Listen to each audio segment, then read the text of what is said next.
kawambia kwani mtu asiwadanganye, kwani wenye watakuja kwa jina langu eti mimi ndimi Kristo. Jihadharini wasiwadanganye. Bwana kawambia kwani mtu asiwadanganye, kwani wenye watakuja kwa jina langu. Tunashukuru Mwenyezi Mungu kwa wema na ulinzi bora ambao ametulinda, ametukirimia neema ya kuona jioni ya leo tukiwa wazima. Acha sote kwa ujumla tuseme jina la Bwana lipewe sifa. Naona Mungu amependelea kwa jioni ya leo tuwe na ndugu yetu pia na mama yetu mzazi kabisa. Inaonekana ya kuwa leo wamependelea tufikishie mambo mazuri tena ya maana ndani ya maandiko matakatifu. Ndio maana mnaona kaka na mama wamekuja kabisa, tuko nao hapa kabisa, mnawafuata 5 wakitujia maneno ya Mungu. Acha kabla basi tuendelee na tuzungumze, acha wajitambulishe. Nitatangulia mimi ambaye mnamfuata, ni Evangeliste Zede Nehemi. Tumekuwa na wandugu zetu pia na mama yetu. Karibu, nitaanzia kwa mama. Jina ni nani? Jina ni Marie. Asanteni sana mama Marie. Najua ya kuwa mnampenda na mnazidi kumfuatilia kabisa kwenye mafundisho ya afya, akituletea namna ya kula chakula njema ambaye inaziponya afya yetu, akituletea mambo mazuri kutoka ndani ya maandiko matakatifu. Ubarikiwe mama na Mungu aendelee kukulinda. Naona tuko na kaka yetu naye kabisa, Mungu amependelea tuwe naye jioni ya leo. Jina ni nani? Nami kwa majina ni Baraka Aimable. Asante sana, naye ni kaka yetu, jina yake ni Baraka Aimable, naye amependelea kabisa. Mungu amekubali tuwe nao jioni ya leo ili tuzungumzie neno la Mungu. Nawe nafasi ambapo uko basi nyenyekea, nawe karibu usikilize maandiko matakatifu ili kila ambacho wametujia jioni ya leo kikufalie nami kinifalie, ili kabisa hii njia kwenda mbinguni tuiungane kwa pamoja, na tunajua kile ambacho Mungu anataka kwetu.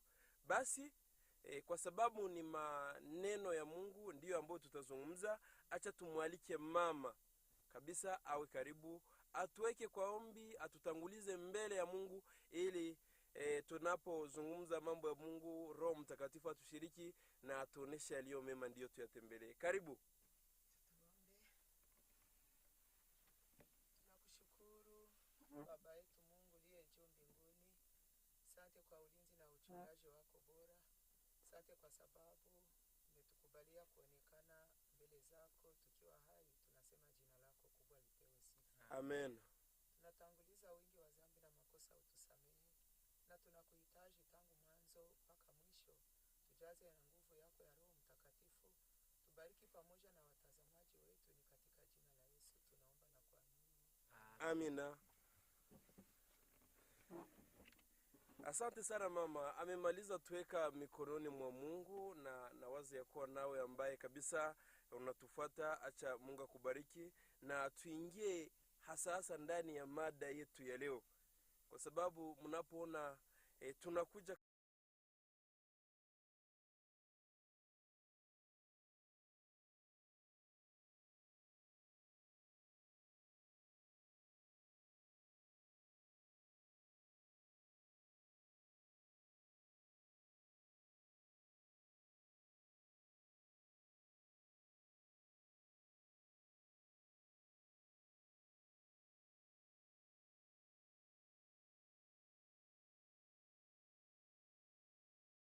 nini, na yule ambaye hamtii Mungu atapata na nini, na nini ambaye inazirisha ya kuwa mtu hamtii Mungu. Haya yote nawaza kabisa tutayazungumzia ndani ya mada yetu, kwa sababu tutazungumzia maandiko matakatifu. Acha nimpokee mama naye atuambie kumtii Mungu ni nini, kwa sababu gani, yani kumtii Mungu ni nini. Atusomee maandiko matakatifu, atuambie kumtii Mungu ni nini. Karibu mama. Asante. Acha tuone kumtii Mungu kama ni nini, tukijisaidia na somo tutakalolipata katika kitabu cha Ayubu. Asante, kitabu cha Ayubu Sura yake ni 28. Nawe ambao unatufuata basi shika Biblia na usome hii verse, tusikie kumtii Mungu ni nini, jinsi mama nataka tusomea kabisa. 28 tutasoma katika jina la Yesu. Ndiyo. Wanasema hivi. Kisha akamwambia mwanadamu, ndiyo, tazama, kumcha Bwana ndiyo hekima, na kujitenga na uovu ndiyo ufahamu. Asante sana. Verse hii inatuonyesha, inatoka kupambanua na kutuonyesha ya kwamba kumtii Mungu ni nini. Hapa kitabu cha Ayubu wanatuonyesha eti kumtii Mungu, eti kumcha Mungu ndiyo hekima, kujitenga na uovu ndiyo ufahamu. Ina maana tutazihirisha kwamba tunamcha Mwenyezi Mungu tunapomuogopa maisha yetu yote, na kuzihirisha kwamba tunamuogopa Mwenyezi Mungu ni kuambatana na neno lake hatua kwa hatua, mkono mkononi. Yani ina maana ya kuwa kumcha Mungu, yani kumtii Mungu ndiyo kukuwa na akili. Ndiyo. Inaishia hapo. Tunazihirisha ya kwamba sisi ni wenye hekima tunapotii neno la Mungu, tunapomtii, tunapozishika amri zake. Mtu anapozishika amri zake ndipo anakuwa amemtii Mungu. Tutajisaidia na somo lingine tutakalo lisoma katika kitabu cha Mhubiri. Sura zake ni 12. Mstari ni wa 14. Tasoma. Acha ni kusaidia kwa kusoma. Kunasema hivi, hilo ndilo jumla la maneno yote yamekwisha sikiwa. Mcheni Mungu nawe uzishike amri zake. Asante. Maana kwa jumla ndiyo impasayo mtu. Asante sana. Huyu ni Mhubiri naye ambaye anatuonyesha ya kwamba inamupasa kila mwanadamu kumcha Mungu. Ndiyo. Kwa sababu mengi tumeyasikia, lakini jambo ambalo linahitajika kwangu hata na kwa watazamaji wetu ni kusudi tumche Mungu, tutii Mungu, tukizitembelea amri zake ginzi zinavyokuwa 10 katika kitabu cha Kutoka, sura zake ni 12. Yani unatuambia ya kuwa mpenzi ambaye unatufuata, msikilizaji kabisa, naona ya kuwa mama ametuweka wazi ya kuwa kumcha Mungu ni kuzishika amri zake. Na ametuambia ya kuwa zinapatikana ndani ya kitabu cha Kutoka, sura yake ni 20, mstari wake yani 12, mstari wake ni wa kwanza. Hapo ndipo ambapo utapata amri 10 za Mungu. Si ni vile? Na hapo ndipo utaona ya kuwa kumbe mtu anapozitii zile amri atakuwa amempendeza Mungu. Asante sana. Ubarikiwe mama. Nawe soma basi hicho kitabu, ni kitabu cha Kutoka, sura yake ni 12. Utaona hizo amri ambazo mama ametuambia ya kuwa unapozitii, unafanya yale ambayo yameandikwa ndani ya hicho kitabu, ndipo utakuwa umemcha Mungu, yani unakuwa umemtii Mungu, unapata mibaraka kutoka kwa Mungu. Ina maana ya kuwa kuna mibaraka kwa wale ambao wanamtii amri za Mungu. Ndugu, nawe basi tukupe neno. Mibaraka gani ambayo mtu anaizipata anapomtii Mungu? Asante sana. Mibaraka ni nyingi ambayo mtu anayozipata wakati anamtii Mungu ama anamcha Mungu. Tukisoma katika kitabu cha Kumbukumbu la Torati 4 mstari wake ni 5. Ndio. Angalieni nimewafundisha amri na hukumu vile kama Bwana Mungu wangu. Kama vile Bwana Mungu wangu alivyoniamurisha amri na hukumu vile kama Bwana Mungu wangu alivyoamuru, ili mzitende katika nchi muingiayo ili kuimiliki. Zishikeni basi mzitende, maana hii ndiyo hekima yenu na akili zenu machoni pa mataifa watakaozishika amri hizi zote, nao watasema, hakika taifa hili kubwa ni watu wenye hekima na akili.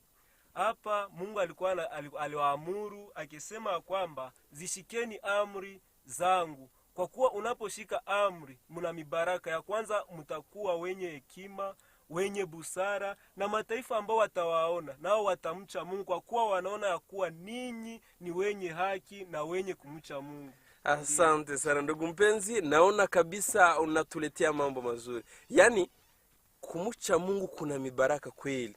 Kwa sababu unapomcha Mungu unaonekana mbele ya mataifa kama una nini? Una hekima. Yaani mtu ambaye anajaa busara, mtu ambaye ana maarifa, mtu ambaye watu wanaizi muendea wanamuomba shauri kwa sababu ana akili.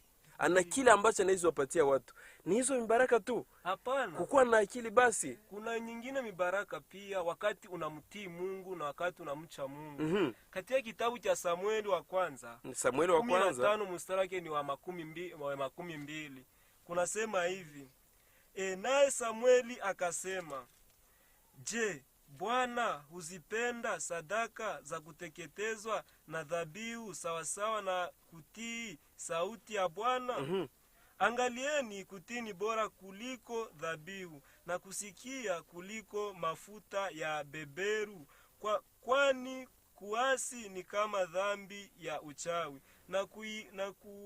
na kuikaidi ni kama hivyo hivyo. Mungu alipenda, alituonesha kwamba unapomtii Mungu hapo una mibaraka, kwa kuwa ya kwanza utapendwa na watu, nyingine unapokataa shika ama kumtii Mungu kuna vingine. Asante sana ndugu, kabisa naona ya kuwa unatuletea mambo mazuri. Samueli naye anatuambia ya kuwa kutii Mungu ni vema kuliko kutoa makafara, si ndivyo?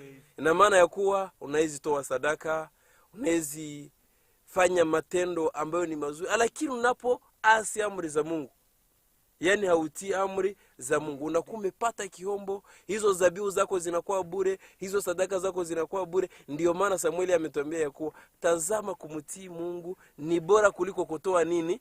Kafara. Ndugu mpenzi, jua ya kuwa kumtii Mungu ni ya maana. Na wamekwisha tupatia siri. Mama ametuambia kabisa kumcha Mungu ni kushika nini? Amri za Mungu. Tunapomcha Mungu tunamtii amri zake. Mama, hiyo ndiyo mibaraka tu, wala nao unaweza tuongezea, kwa sababu ni mada nzuri kabisa ambayo inaonesha watu mibaraka, lakini mjue ya kuwa chini kuna hasara, kwa sababu hapo ndiyo mada kabisa natupafikia. Asante sana. Kama una jambo la kuongezea ndani ya mibaraka ya kumtii Mungu, tupe ili tusikie kile ambacho Mungu anataka tusikie jioni ya leo. Asante. Kuna lile ambalo nabii Isaya naye aliweza kusema katika sura ya kwanza ya kitabu cha Isaya. Ndiyo. Mstari ni wa 19 panasema hivi: kama mkikubali na kutii, mtakula mema ya nchi, bali kama mkikataa na kuasi, mtaangamizwa kwa upanga, maana kinywa cha Bwana kimesema haya. Hapa ni Mungu ambaye anatuambia eti tunapokubali na kutii tutakula mema ya nchi, lakini tukikataa na kuasi tutaangamizwa kwa upanga. Kinywa cha Bwana ndicho kinasema hivyo. Na maana ya kuwa kuna mazito kabisa hapa. Nasikia ya kuwa kuna mambo mazito. Ndugu ambayo natufuata, jua neno ya Bwana inasema ya kuwa cha kwanza tunapokubali na kutii amri za Mungu tutakula mema ya nchi. Mema ya nchi ni kurithi ufalme wa mbingu, si hivyo? Kabisa. Najua ya kuwa sisi ambao tuko wa Kristo, sisi ambao tunamcha Mungu, tuna ahadi ya kuwa siku moja tutanyakuliwa na kuingia ndani ya ufalme wa mbingu. Ndio maana Isaya ametuambia ya kuwa utakapomcha Mungu na kuzitia amri zake, ndipo utaingia ndani ya hiyo ufalme. Ndio maana ndugu ambao unatufuata kwa jioni ya leo, acha na hizi nikakutekea ya kuwa ili nawe utii, ili ukule mema ya nini? Ya nchi. Na waza ya kuwa kabisa imesikilika na mibaraka ni nyingi, na wametuonesha ya kuwa kabisa tunapokuwa watiifu mbele ya Mungu tunakuwa na hekima. Tunakuwa na hekima, tunakuwa na busara. Nina la kuongeza mahali pale. Kwa sababu tunapoishi maisha ya kumtii Mungu, hatutasubiria tu ile zawadi ya kurithi ufalme wa mbinguni tu, bali na hapa duniani nako tutaanza kuchuma kuzawadi ambazo zinatokana na kumtii Mungu. Ndiyo. Kwa sababu wametusomea somo ambalo linapatikana katika kitabu cha Kumbukumbu la Torati. Musa alipokuwa akiwaagiza wana wa Israeli eti na wafundisha amri za Mungu, muzishike mahali kokote ambako muko, eti mataifa watagundua ya kwamba ninyi ni wenye hekima, ni wenye akili kupitia maisha ambayo mtaishi ya kutii Mungu. Je, hiyo nayo si ni faida kubwa? Ni mema kabisa, kwa sababu mataifa walianza waendea ili wapate mashauri. Kwa wale ambao wanamcha Mungu, ina maana ya kuwa nayo ni faida kubwa. Kona wewe ni mshauri wa wengine, wanapokosa kitu wanakuja kwako, ni faida, lakini inatokana na kumcha Mungu. Asante sana kabisa. Mungu awabariki na aendelee kuwazidishia. Kwa sababu mada yetu inazungumzia juu ya hasara, acha tuelekee kwenye hasara. Tujiulize sasa, yule ambaye hakumcha Mungu, yule ambaye hatatii amri za Mungu, ni nini ambaye itampata? Kwa sababu tunaona ya kuwa kuna mema tunapomcha Mungu, kuna mema tunapotii neno la Mungu. Sasa kuna nini ambayo inaweza pata mtu kama haichi neno la Mungu? Na waza ya kuwa ndugu naye atatuambia, je, kuna hasara? Ndiyo, hasara ipo. Wakati unapewa sheria, unaagizwa, halafu unapita kinyume na maagizo, ni lazima hasara utapata.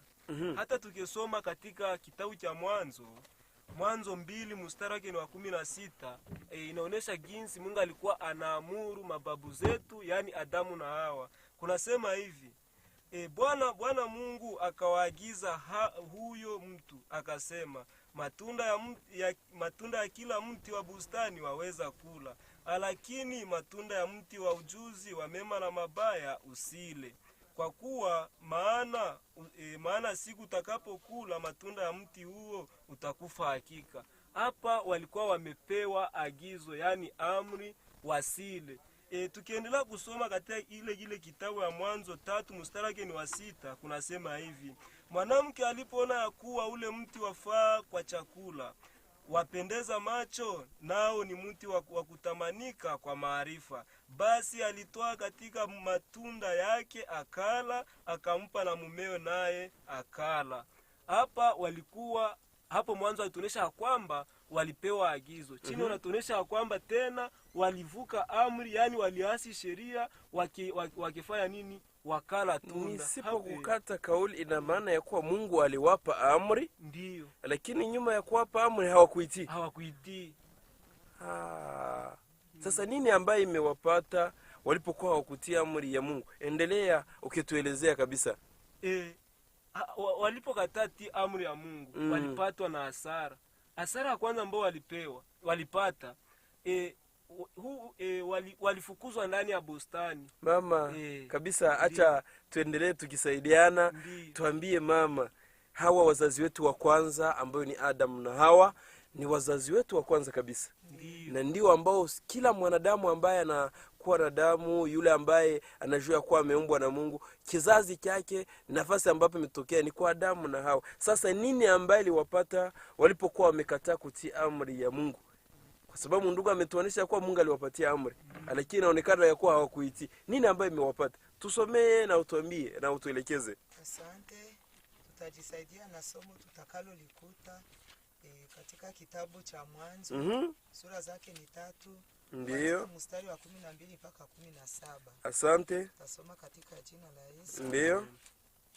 Panasema hivi, Adamu akasema, huyo mwanamke uliyenipa awe pamoja nami ndiye aliyenipa matunda ya mti huo nikala. Bwana Mungu akamwambia mwanamke, nini hili ulilolifanya? Ndiyo. Mwanamke akasema, nyoka alinidanganya nikala. Bwana Mungu akamwambia nyoka, kwa sababu umefanya hayo, umelaaniwa wewe kuliko wanyama wote na kuliko hayawani wote walioko mwituni. Kwa tumbo utakwenda na mavumbi utakula siku zote za maisha yako, nami nitaweka uadui kati yako na huyo mwanamke, na kati ya uzao wako na uzao wake, huo utauponda kichwa na wewe utamponda kisigino. Akamwambia mwanamke, hakika nitakuzidisha uchungu wako unakuzaa kwako, kwa utungu utazaa watoto, na tamaa yako itakuwa kwa mume, naye atakutawala. Akamwambia Adamu, kwa kuwa umesikiliza sauti ya mke wako, ukala matunda ya mti ambao nilikuagiza nikisema usiale. Ardhi imelaaniwa kwa ajili yako, kwa uchungu utakula mazao yake siku zote za maisha yako. Michongomo na miiba itakuzalia, nawe utakula mboga za kondeni. Kwa jasho la uso wako utakula chakula hata utakaporudia ardhi ambayo katika hiyo ulitwaliwa, kwa maana mavumbi wewe, na wewe mavumbini utarudi. Imekuwa makali. Ndi Kwa sababu ya kumtii Mungu, kutomtii. Mama kabisa, endelea kabisa. Nasikia kwa mambo yamekuwa makali. Kwa ajili ya kutomtii, ya kutotii sheria, amri ambayo Mungu alikuwa amewapea wazazi wetu, Ndiyo. Adamu na mkewe Eva, Bwana amelaaniwa, yani Adamu amelaaniwa, mwanamke amelaaniwa, nyoka naye amelaaniwa. Mpaka wakati Yesu atakaporudia, haya yalitendeka nyakati za zamani, lakini mpaka mwisho wa dahari watu wote ambao watakuwa wanaenenda kinyume na neno la Mungu, mapigo yapo. Nasikia ya kuwa ni makali kabisa. Yaani wameasi sheria ya Mungu. Ndi. Mungu pale kwa sababu yeye hana uhusiano na dhambi inaonekana. Ndi. Amewakaripia na pia na kuwapatia pigo. Ndi. Na maana ya kuwa magumu ambayo mwanadamu anapitiwa ni kwa sababu ya wale ambao wameasi mara ya kwanza. Ndiyo, ni kweli. Matokeo ya dhambi, matokeo ya kutomtii Mungu ilitoka tangu Adamu nyakati za kale, na sisi ambao ni uzao wake ndio ambayo inasababisha umwangaji wa damu, vita. Lakini ndugu, acha naye atuambie.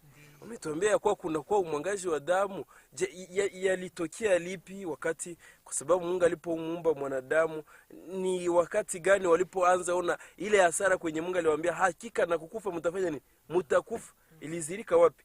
Asante sana. Wakati mtu alipokataa tii sheria ya Mungu, ndipo na kifo ilionekana. Hao mababu zetu Adamu na Hawa walipoasi na kufukuzwa, hiyo ilikuwa ni hasara ambao walipata. Hasara haikuishia hapo, kwa kuwa walizaa watoto. Walipozaa watoto nao, Kaini na Abeli, Kaini alimuua ndugu yake, naye bado alipata na hasara. Kwa kuwa hilo nayo ilikuwa ni hasara, kwa kuwa ilikuwa mara yao ya kwanza kufanya nini? Kuona kifo. Hiyo ni hasara ambao walipewa. Ndiyo. Hiyo ilikuwa ni hasara kubwa kabisa, kwa kuwa walikuwa wanaishi vizuri bila chochote, lakini wakiona kifo kwa mara ya kwanza. Hii ilikuwa sababu ya kutotii sheria ya Mungu. Hasara haikuishia hapo. Na huyo ambaye alimuua ndugu yake na alipatwa na hasara. Tukisoma katika maandiko matakatifu, Mwanzo 4:11 kuna tuonesha hasara ambayo huyo ambaye alimuua ndugu yake alipata. Inasema hivi: basi sasa umelaaniwa wewe katika ardhi iliyofumbua kinywa chake, ipokee damu ya ndugu yako kwa mkono wako. Utakapoilima ardhi haitakupa mazao yake, utakuwa mtoro na mtu asiyekuwa na kikao duniani. Mambo yamezidi kuwa makali kabisa. Kwa sababu tu ya kutotii amri ya Mungu. Kwa sababu ya kutotii amri ya Mungu. Hapo inatuonesha kwamba wakati walipoasi agizo la Mungu, hasara iliendelea ikifika kiwango na mtoto wao akelainiwa na akifukuzwa na akikuwa mtu asiyekuwa na mahali kwa kuishi duniani. Ilikuwa hasara kubwa sana. Naona kabisa mambo ni magumu kabisa kwa wale ambao hawatii amri ya Mungu na neno la Mungu. Naona ya kuwa Mungu kabisa hapendi dhambi, anapenda mwanadamu ajitenge na dhambi. Ndio maana mnaona Adam amefanya dhambi, amepewa adhabu, mwanamke vile vile, nyoka yeye amelaaniwa, amepewa karipio kubwa kabisa ya kuwa atakula mavumbi. Yaani ni hasara kubwa sana. Ni hasara kubwa. Ndugu mpenzi, huenda iliishia hapo, hao ndio watu ambao walipata hasara tu, wala kuna mwingine ambao unaweza tupatia tena mfano ambaye naye kwa sababu huenda watu walikataa kutia amri ya Mungu nao wakipata na hasara? Kuna nyingine nafasi ambapo unaweza tupatia kama mfano? Asante sana. Watu ni wengi ambao walipatwa na hasara kwa ajili ya kutotii neno la Mungu. tukiangalia mababu zetu wengine, Nuhu. Nuhu alitumwa na Mungu, alikuwa mtumishi wa Mungu. Mungu akimwamuru wende ukawahubiri watu waokoke, waache njia ya uovu, wamfuate Mungu kabisa. Lakini watu hawakumutii. Ndio Nuhu, maandiko matakatifu yanatuonyesha kwamba Nuhu alihubiri watu miaka 120 watu watubu waache dhambi, lakini hawakumutii. Ilifika kiwango Mungu akimwagiza akiwaambia ingieni ndani ya safina. Ingieni ndani ya safina kwa kuwa gharika yu karibu kunyesha, yani mvula iko karibu kunyesha. Lakini watu hawakutii. Mungu akiacha siku za rehema, siku 7 mulangi kijifungi kujifungula, lakini watu hawakumutii, watu hawakusikia. Ilifika kiwango mvua ikanyesha ikawaangamiza wote. Walikufa kwa ajili ya kutii agizo la Mungu. Ilikuwa ni hasara kubwa sana. Yani kwa sababu hawakusikia Nuhu. Na anapowafundisha eti mujiponye, mkimbilie ndani ya safina, mvua ikinyesha wakiangamia wote. Unasikia ya kuwa kuna hasara kubwa kabisa kwa yule ambaye hatatii amri ya Mungu. Ina maana ya kuwa sauti ya Mungu inaposema, wewe kama mwanadamu ti ili upate mema, si ndivyo kisa wametuambia? Ili upate mema ya nchi ni kutii amri ya Mungu. Lakini usipotii, hasara itafanya nini? Itakufikia. Mama, ndio. Kwa kuwa Nuhu alimutii Mungu. Nuhu alimutii Mungu. Hapa ku7 mstari wake wa kwanza, Mwanzo 7 mstari wake wa kwanza nasema, Bwana akamwambia Nuhu, ingia wewe na jamaa yako yote katika safina, kwa maana nimekuona wewe umwenye haki mbele zangu katika kizazi hiki. Hapa inatuonyesha Nuhu yeye alimutii Mungu, anasikia agizo zake. Mungu akimwambia ingia ndani ya safina wewe na jamaa yako, kwa kuwa nimekuona mwenye haki katika kizazi hiki. Hapo inatuonyesha kwamba unapotii Mungu, Mungu ni mwenye rehema, atakupokea vizuri sana. Kabisa. Tunaona ya kuwa Nuhu yeye ameokolewa ni kwa ajili ya kufanya nini? Ya kutii. Wengine wameangamia kwa gharika kwa sababu hakufanya nini? Nawe tii basi utakula mema ya nini? Ya nchi. Usipotii, hasara itakufikia. Naona mama kabisa naye yu tayari kabisa. Ina maana ya kuwa naye nataka tuonesha yule ambaye naye alikataa kutii, baadaye akiangamia kabisa. Ndio. Tafadhali utusomee kitabu cha kwanza cha Wafalme. Kitabu cha Wafalme wa kwanza. Acha tuone hii somo ambaye mama naye anataka tutolea. 13. Kipindi ni 13. Verse ni 12 mpaka 23. 12. Mtani wa razi kunasema hivi. Hata ikawa walipokuwa wameketi mezani, neno la Bwana likamjia nabii yule aliyemrudisha, akamlilia yule mtu wa Mungu aliyetoka katika Yuda akinena, Bwana asema hivi, kwa sababu umeiasi kauli ya Bwana, wala hakuishika amri iliyo kuamuru Bwana Mungu wako, bali umerudi ukala chakula ukanywa maji, hapo alipokuambia usile chakula wala usinywe maji, maiti yako haitaliangalia kaburi ya baba yako. Huyu ni neno kali kabisa. Huyu ni mtu wa Mungu ambaye Mungu alikuwa amemwagiza mahali anapoenda eti asile asinywe, na njia ambayo aliipitia asiongeze akaipitie ndani. Kwa sababu ni kisa kirefu ambacho hatuwezi kukisoma, lakini akakutana na nabii muongo, akamwambia eti na mimi ni nabii wa Mungu. Mungu ameniambia eti ule unywe na upitie njia ambayo uliipitia. Kwa sababu ametii sauti ya mwanadamu, akazarau sauti agizo la Mwenyezi Mungu, aliweza kukufa kifo kibaya, simba akamurarua, na vile ndivyo unatusomea eti maiti yake haitaweza kuliona kuingizwa ndani ya kaburi. Kumbe kuna hasara kubwa sana wakati wowote ambako tunaenenda kinyume na neno la Mungu, kinyume na mapenzi ya Mwenyezi Mungu, hasara ipo. Na kuna baraka nyingi tunapotembea sawa sawa na neno la Mungu, sawa sawa na jinsi kitabu cha Kumbukumbu la Torati utatusomea.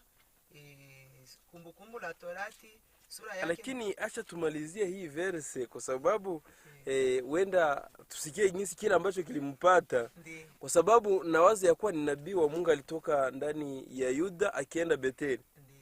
Na Mungu alikuwa amempatia kazi. Ndiyo. Akimwambia ya kuwa usikule kwenye unaenda, usikunywe, na njia ambayo uliipitia usifanye nini? Usirudi. Alipokuwa amerudia, nabii mwenzake akikuja kimdanganya eti Mungu amenituma, njoo ukale, ukanywe na ukifanya nini? Na urudi ndani ya njia ambayo ulitokea. Yeye hakujali na kauli ambayo Mungu alimwambia aketii nabii mwenzake. Ndipo Mungu akimwambia sasa, kwa sababu hakutii utafanya nini? Utaangamia. Sikia yaliyompata. Kunasema hivi, basi ikawa alipokwisha kula chakula ni 12, ndiyo alipokuwa amemaliza kula chakula na kunywa maji, yule nabii alimrudisha akamtandikia punda, na alipokuwa amekwenda zake, simba akamkuta njiani akamuua. Maiti yake ikatupwa njiani, na yule punda akasimama karudi na maiti nukta. Ina maana ya kuwa simba ndiye ambaye aliua huyu nabii. Ndiyo. Tazama hasara nabii ambao Mungu ametuma, lakini kwa kutotii tu kidogo amefanya nini? Amekufa. Ndugu mpenzi ambao unatufuata, tii neno la Mungu ndipo utapata mema. Mama, ulikuwa unataka tuzungumzia jambo, nilikukata kauli, lakini kuna neno ambayo ulikuwa unataka tuzungumzia na waza karibuni. Ndiyo. Hebu utusomee Kumbukumbu la Torati. Kumbukumbu la Torati. Ndipo tunatafuta kukutana, madhara ni mengi ambayo inatokana na kutomtii Mungu. Tutusomea basi Kumbukumbu la Torati 28 mstari wa 21. 28 mstari wake ni 21, nako kunatuambia hivi, neno la Mungu linasema hivi. Bwana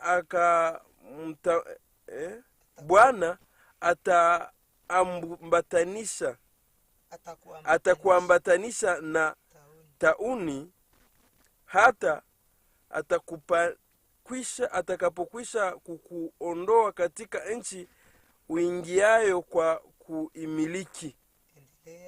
22, Bwana atakupiga kwa kifua kikuu na kwa homa na kwa kuwashwa na kwa kuharisha kwa hari ya moto na kwa upanga na kwa ukaufu na kwa koga, navyo vitakufukuza hata uangamie nukta.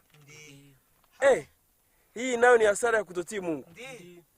Wameyasema mambo mengi sana ambayo hatuwezi kuyasoma eti tuyamalize. Yaani na maana ya kuwa kisa hiki kinazungumzia hasara za watu ambao hawamtii Mungu, madhara ambayo yatawapata.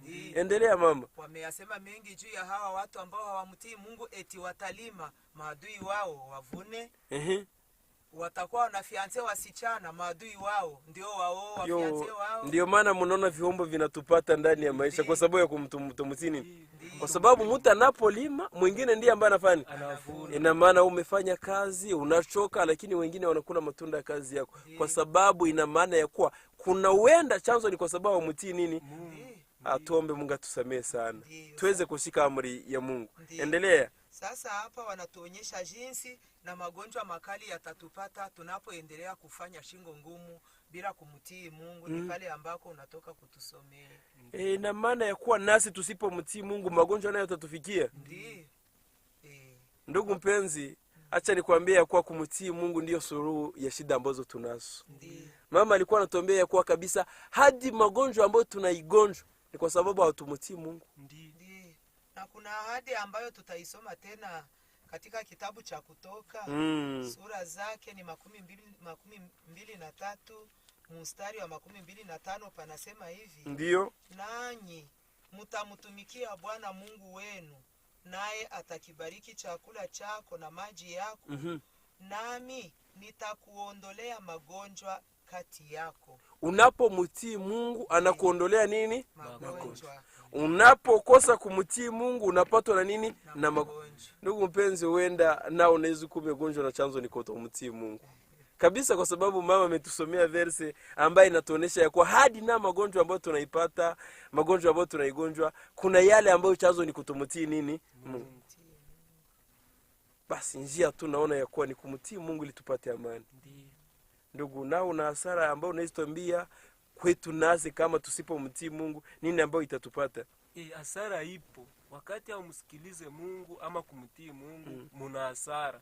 Hata tukisoma katika kitabu cha Kumbukumbu la Torati 28 mstari wake ni wa 15, unasema hivi: lakini itakuwa usipotaka kusikiza sauti ya Bwana, usipokataa kusikiza sauti ya Bwana, unapokataa kusikiza sauti ya Bwana Mungu wako, usiangalie kufanya maagizo yake yote na amri zake na amri zake ni kuagizazo hivi leo, ndipo zitakapokuja laana hizi zote na kukupata. Utalainiwa mjini, utalainiwa na mashambani, litalainiwa kapo lako na chombo chako cha kundia. Utalainiwa uzao wa tumbo lako na uzao wa nchi yako. Maongeo ya ngombe wako yote atalainiwa wakati wa mtii Mungu.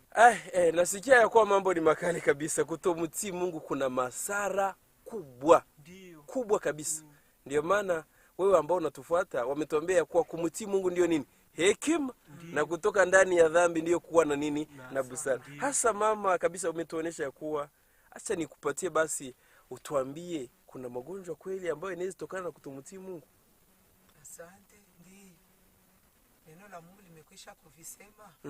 Na tunaposoma vitabu vya utunzaji vinatuonyesha ya kwamba Mungu, chakula na tumbo ni Mungu ambaye aliweza kuviumba. Lakini tunapokula vizuri tutakuwa na afya nzuri.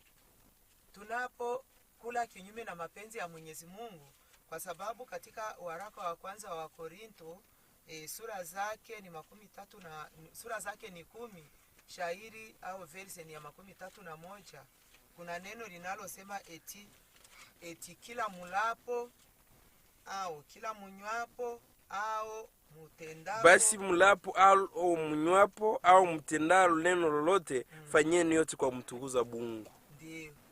Neno la Mungu linatuagiza tunapokula, tunapokunywa, tutendapo tendo lolote tuwe tunafanya yote kwa utukufu wa Mwenyezi Mungu. Kukula kwa utukufu wa Mwenyezi Mungu ni kukula yale ambayo yanakubaliwa na Mungu. Ndio. Kutokula kwa utukufu wa Mwenyezi Mungu sasa ndio ile kutomtii Mungu itatuletea magonjwa. Ndio maana Mwenyezi Mungu amesema katika kile kitabu cha Kutoka ya kwamba atabariki maji tunayokunywa, atabariki na mkate tunayoitumia, na hivi ndivyo afya zetu zitakuwa njema. Asante sana kabisa. Acha tumutii Mungu ili apate kuturudi. Acha niwaambie ya kuwa kuna baki tumaini moja tu, ni Yesu Kristo. Si ni vile?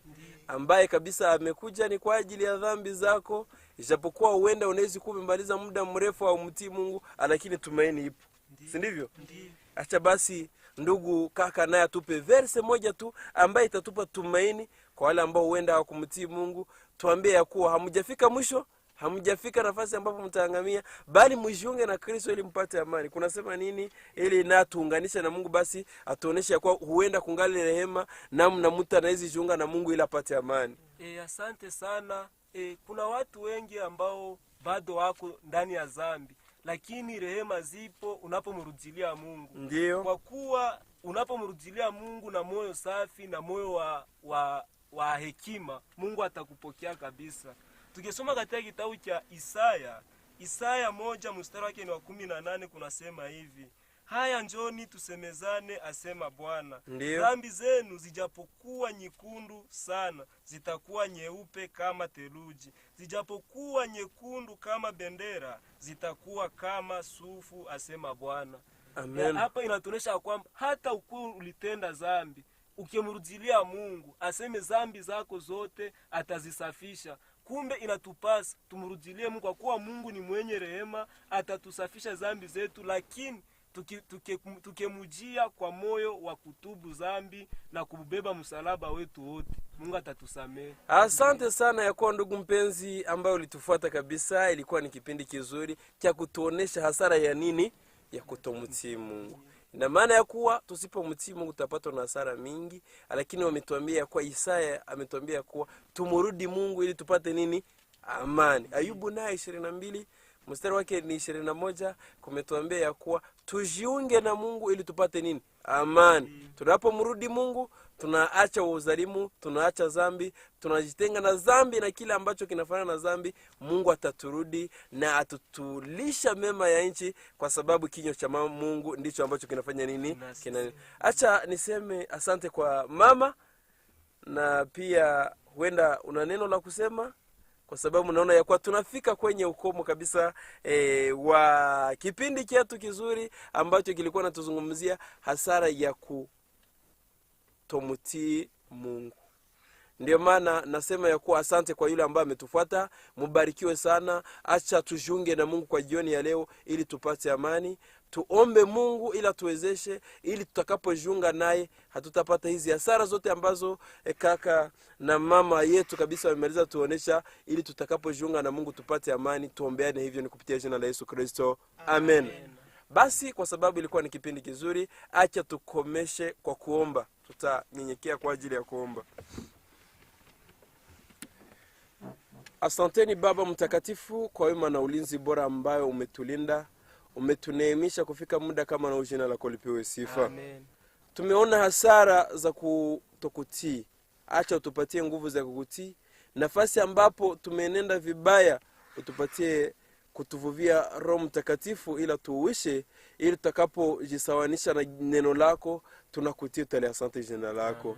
Wale wote ambao wametufuata kwa saa hizi, acha nao wabariki, wapatie kujiunga nao ili wapate amani Baba. Tumekwisha kusikia neno lako, tujalie neema yako, ni kupitia jina tukufu la Yesu tuomba. Amen.